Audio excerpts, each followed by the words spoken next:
Hello, and welcome once again to the Dental Marketing Mastery Series. This podcast is brought to you by dentalwebcontent.com and New Patients Incorporated. I'm Howie Horrocks, the founder of New Patients Incorporated. Along with me once again is my friend and partner and the president of New Patients Incorporated, Mark Dilatush. Mark, how are you today? Hey, Howie. Hello, group. Good. What are we going to talk about today? Well, first I want to thank everybody who's already chimed in. If you want to chime in with some questions or comments or think we're all full of you-know-what or whatever, just send Josh an email, josh@newpatientsinc.com. You can always reach out to Howie and I. Our email addresses are on the website, but Josh is our program director for these webcasts or podcasts, so he'll make sure your question gets on the docket.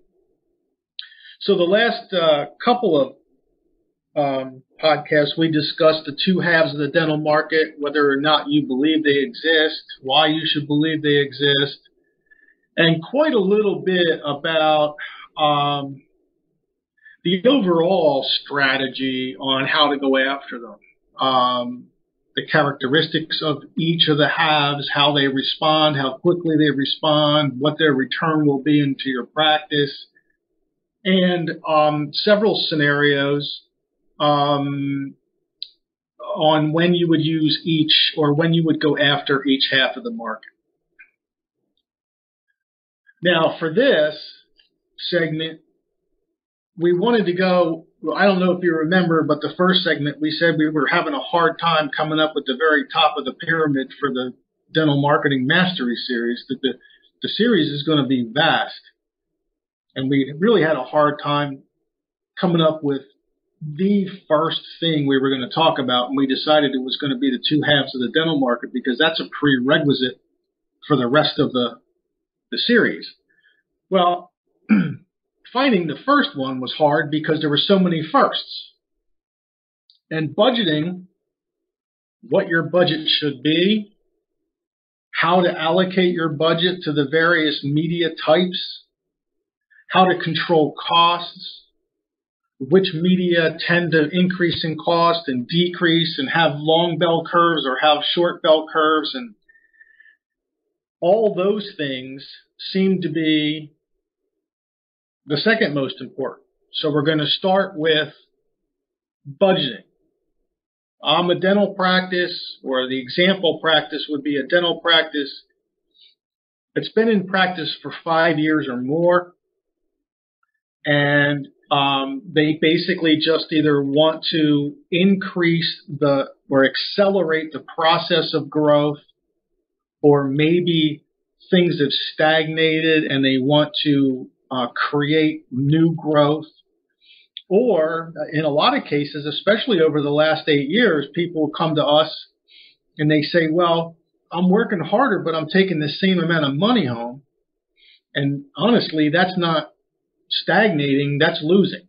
If you're working harder and taking the same amount of money home, you're not stagnant, you're treading water, you're going backwards. So if you have a practice that's 5 years in or longer, and you fit into any one of those categories, or even I would go so far as to say maybe you're adding capacity, adding chairs, office hours, dentist hours. You can be in this discussion as well.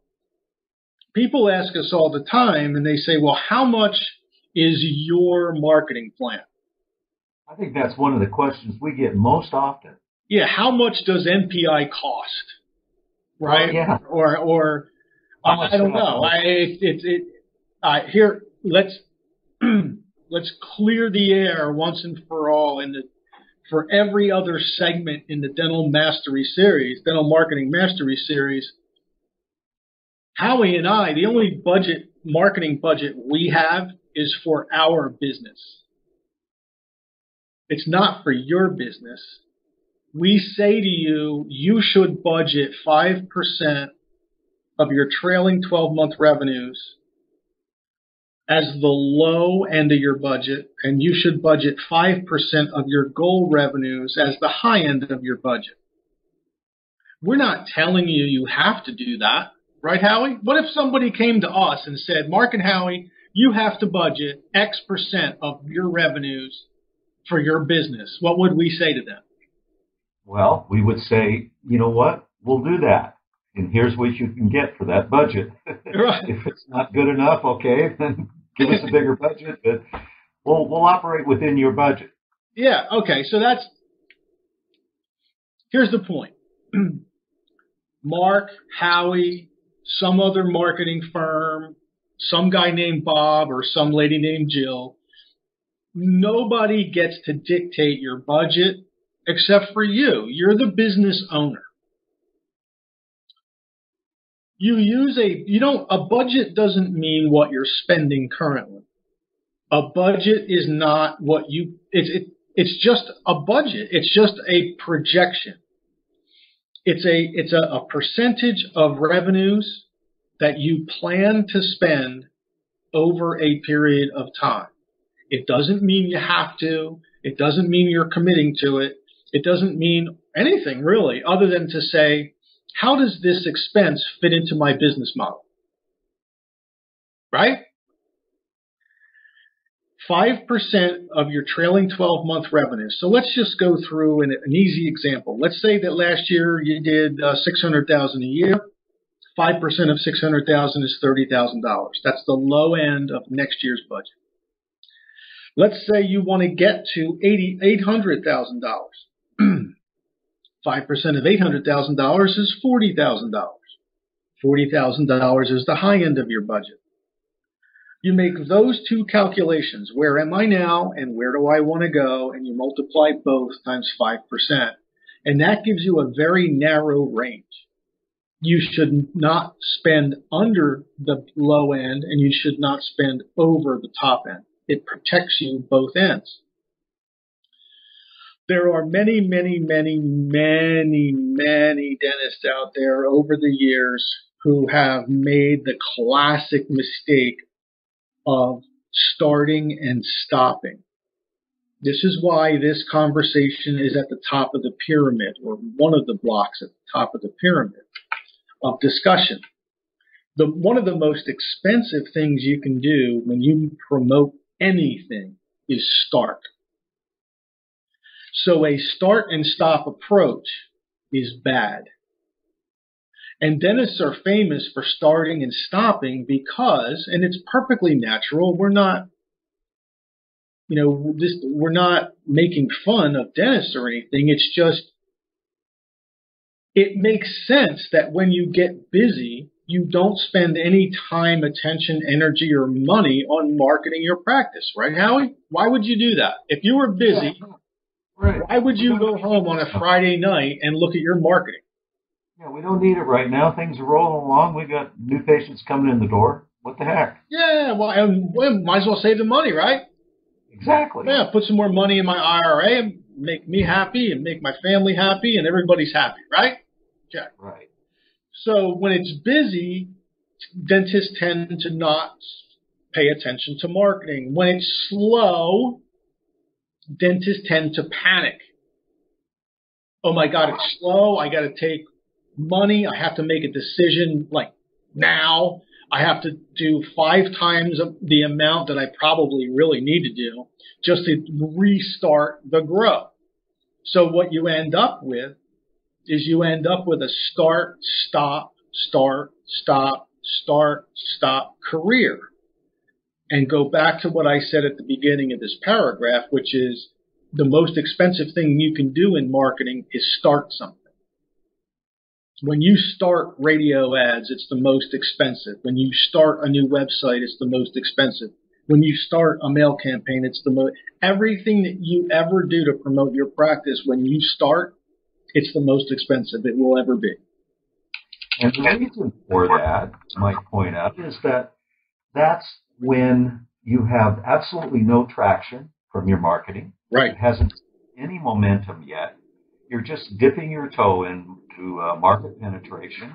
You've got a long a long ways to go with that marketing effort, whatever it is, direct mail, radio, TV, whatever. And it's just getting started. And if your expectations aren't in line with that, what's going to happen is that you'll expect a whole bunch of results right away. And that almost never happens in any marketing. You have to be in it for a longer haul. You have to do your expectations way down the line. And that's why it gets expensive when you start and stop. You start and you go, 30 days later, well, no, let's do something else. And that's horribly expensive for the practice. Yes, it is. It's like paying for the beginning of the bell curve over and over and over and over and over and over again, and never actually getting to the top, right? It's like 27 of your best friends just said, hey, let's go climb the Himalayas. But we're not going to actually get to the top. We just want to try really hard. Yeah.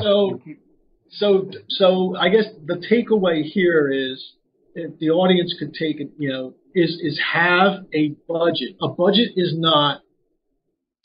It's not a marriage. It's not a contract. It's not something written in stone. It's not Game of Thrones where you slit your hands and you shake hands or anything. It's just a budget. You're just saying, I'm going to spend whatever, $3,000 a month on marketing. That's what I'm going to spend for next year. All right. That gives you a starting point, because the next question is, after you figure out what you want your budget to be, is where you spend your budget. And that can be just as important a decision as how much your budget is. So let me go down a fairly common, our team of advisors at New Patients Incorporated uses a formula. We use a formula that's been tested for basically 26 years. The formula is basically a template. It's a starting point for an advisor to build what's called budget allocation for a doctor's marketing budget. Can you hear me, Howie? Yeah, I can. Okay. So what that means is allocation is very much like you would allocate your investments in stock. Your investment portfolio manager would say, don't put all your money in one stock. There's too much risk. And that's exactly what you would say when you're investing your marketing dollar. You wouldn't put all your money in one media type.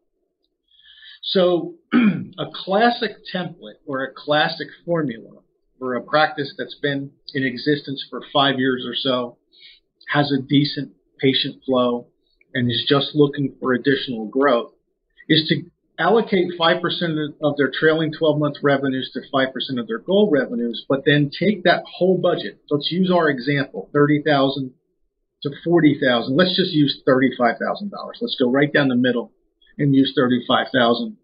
You will always take 10% of your annual budget, or you should always take 10% of your annual budget and apply it to internal promotion. Internal promotion are things like a smile reminder, revenue well, demand force, the things that the monthly subscriptions, Yappy, the monthly subscriptions that you pay for that communicate, send texts and emails and reminders for appointments. Okay, they're about $300 a month, right, Howie? Somewhere around there. I believe so, yeah. Well, there's your $3,600. $3,600 is just about 10% of $35,000. Wouldn't you say? It's pretty close. Okay, so there you go.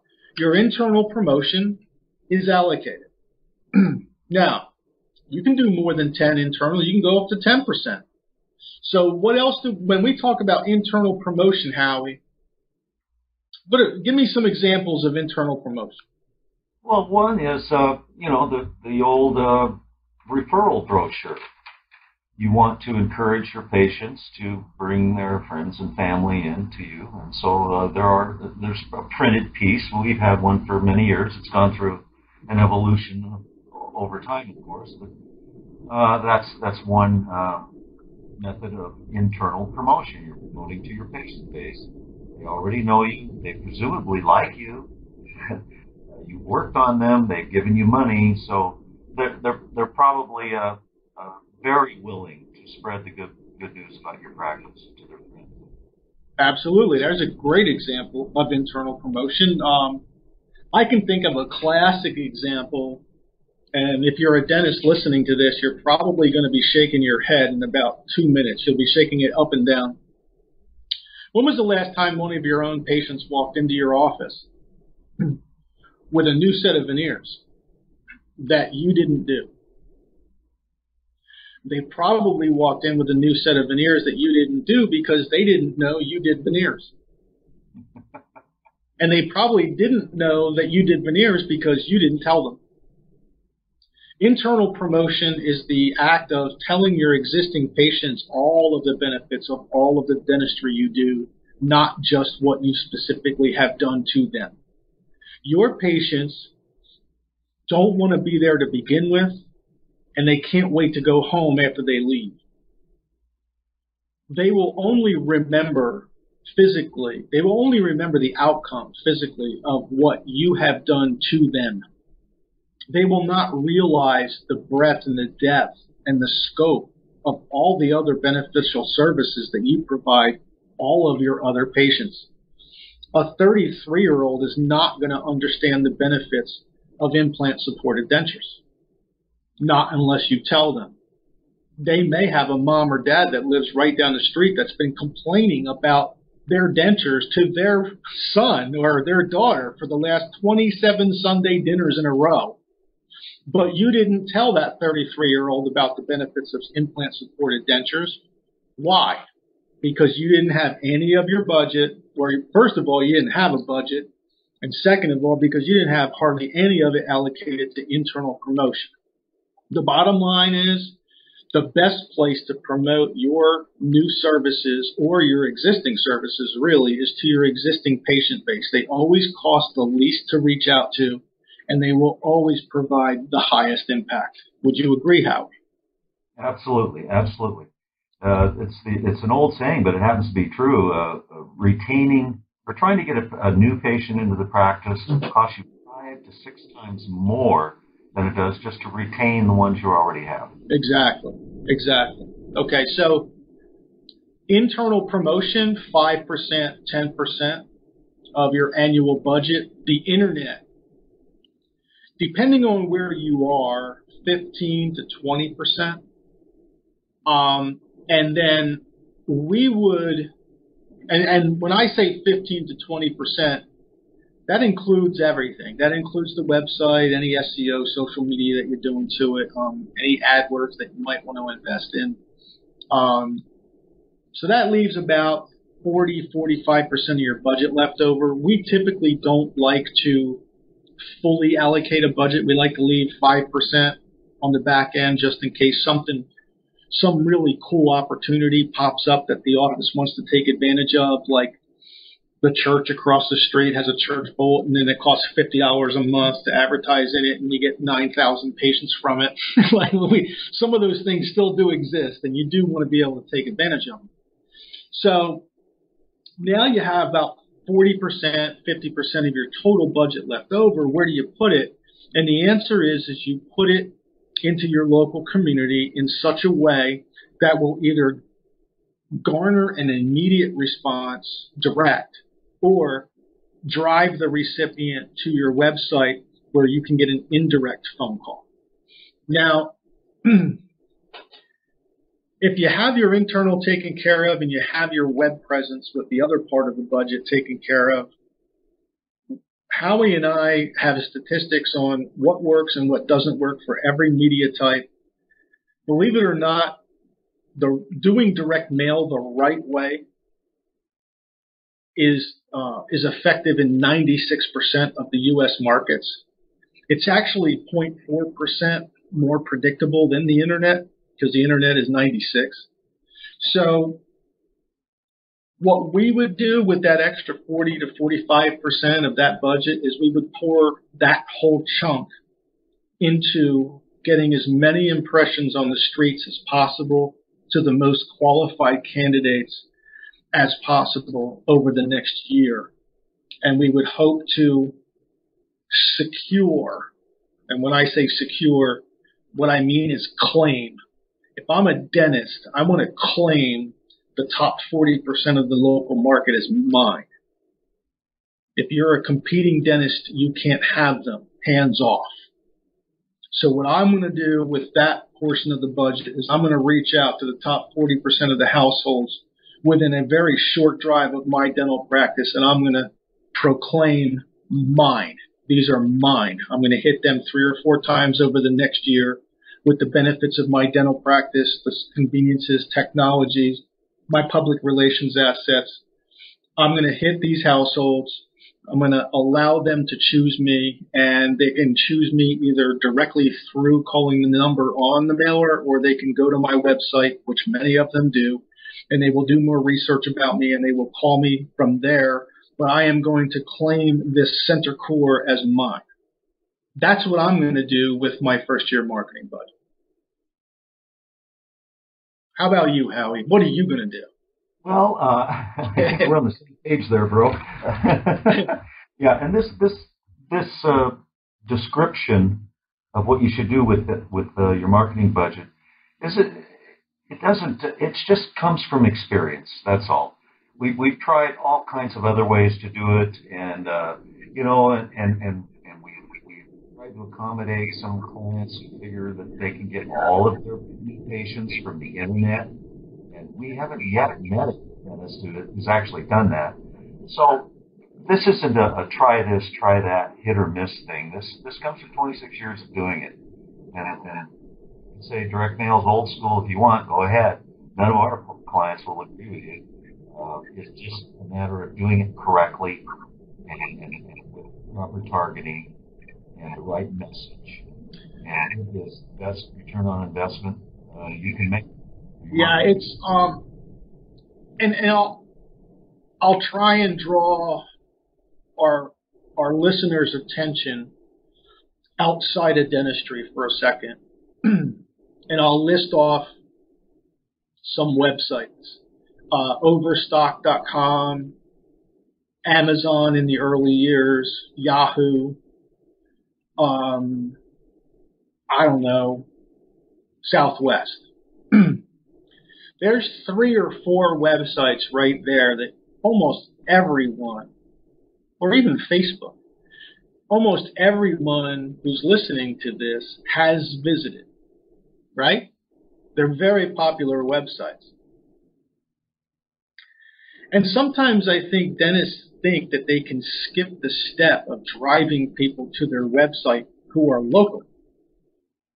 But that's exactly what Overstock, Yahoo, Amazon, and Southwest Airlines did. They used television, radio, and print media, offline advertising, to drive web traffic to their website. This has been going on around you as a matter of normal commerce for the last 20 years.